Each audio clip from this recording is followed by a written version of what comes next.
Here is a Biafran who has the largest cattle ranch in the whole of Africa. Yes, I'm going to kind of summarize what he said in this video because he used Igbo mainly. He used Igbo, and for the sake of those who don't understand Igbo language, I'm going to just briefly summarize what he said in the video.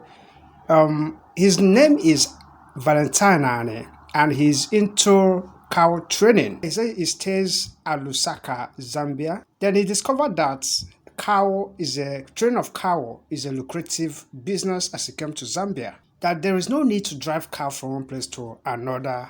That this is the modern way of training cows these days. He said that these cows you're seeing here is just a small portion of the cows he has. As you can see, he has a very large space of land, and he says that a hectare of land, you know what a hectare is? A hectare of land is reserved for each cow. You know what that means? These ones you're seeing here, just a negligible portion of the cows that he has. And he said that one hectare of land is reserved for one cow. Now, the main ranch is inside. This land has many sections. There are sections that have buildings for workers and building for reception, a kind of reception. There are a section that has where cows go to drink. He calls that section a trophy. He calls the place a trophy.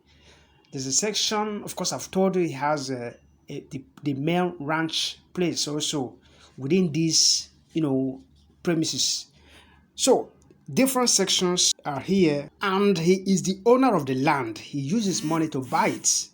That is very, very impressive. The cows, of course, you're seeing it. He said that the cows are very healthy. In fact, these ones are very healthy and plumpy. You hardly see their bones. He also said that the cows are not violent. You can even play with them. They're not violent like, sometimes you see Fulani cows chasing people on the streets. He said these ones are not like that. So I'm going to allow you to watch the video right now, but please just do subscribe to our channel in case you have not subscribed to this channel. Subscribe, and Elohim will greatly promote each and every one of you. Thank you for your support, and thank you for watching. Ndị Igbo bụ Igbo, anyị ekene unu. Igbo anyị na-asị onye ọbụla bụ onye Igbo ya dịgharịa mma. Na-ekenekwa unu niile bụ ndị Igbo. Ọnwa afọ unu bụ Valentine onye Igbo. Ihe a bụ my farm na Zambia. Ihe nji na-eme this thing na Igbo bụ ka onye ọbụla na-afụ ihe a na-eme. Na ndị Hausa na-achị efi ahụ na ọha nwa bụ ọkaka na efi. Ihe a bụ the part of the cow they are grazing.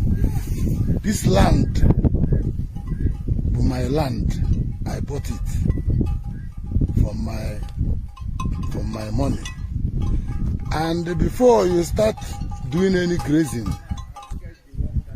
or you got to be figuring out and the man look at the bullet in our bagari.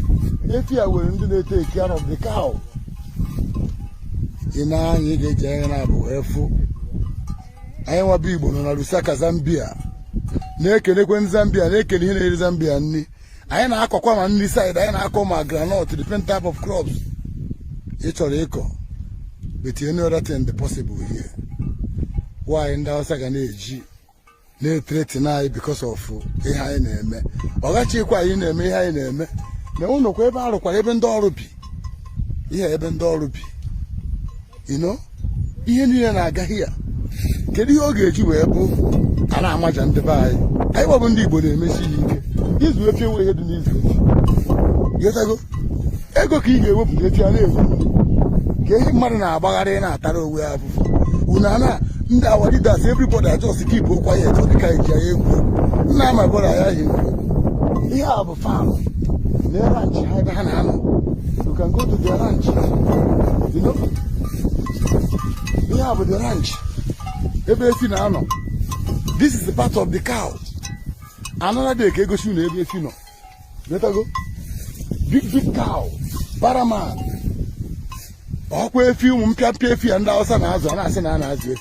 This is cow, my friend. Understand? see their ranch, even the workers. You can go to keys, you can hear, you come that place. Understand? Anyway, what age you break here? This if you have one on by magic. Anyway, what age you break here? Anyway, cattle, age you break cattle. But them many. I was the buyer now, bumper, and I say, I never really that. They have Zambia.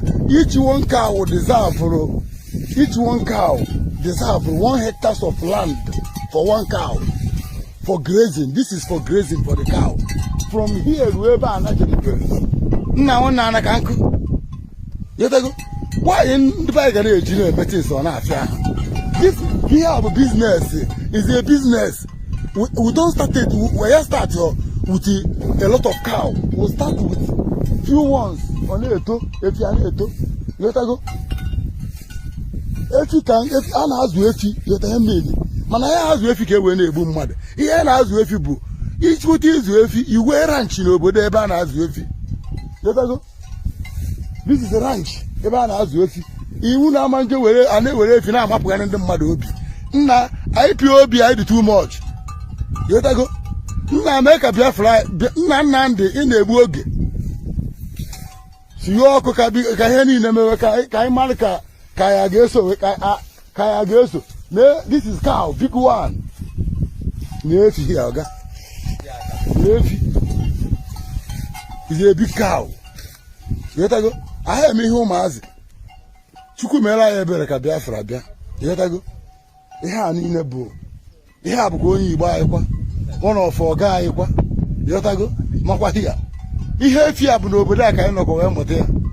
I am a Bogo Makefi. Man, I be a man agriculture. You gotta go do a very good something. And you gotta go. I better if you will hear the no way go Coganelli. You gotta go. Okay, can you Bobby? Yeah, and the buyer can Aqua Ndibo Kaebo. If you here now, Anna Svea, you do muddy, you choke. Ejihia kosu so igo ana nwanna nwoke a ogola na ba na here debecha ihe niile kosidi ebe fi na nwu mmiri ma ebe a na-eje ata nri ma ebe ndị na-achị ya alụ ọrụ ha ụlọ ha nọlụ dị ya ihe niile a na-aga n'usoro ya bụ na Igbo onweghị ihe anyị ji ya chọ okwu anyị achọrọkwana ka anything kọsụọla nsogbu na anyị.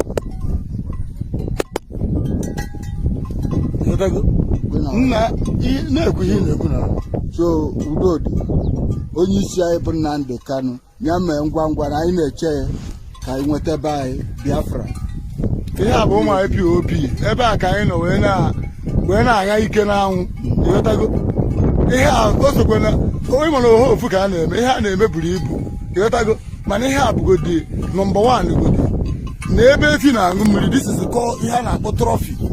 Ndị Fulani amaghọ maka ihe a na trophy ebe efi na-aṅụ mmiri isi na borehole pọmpọ mmiri efi anọ ihe na-aṅụ mmiri. Ịghọtago why you nje ala ka na-akọ obstacle everywhere na cause problem.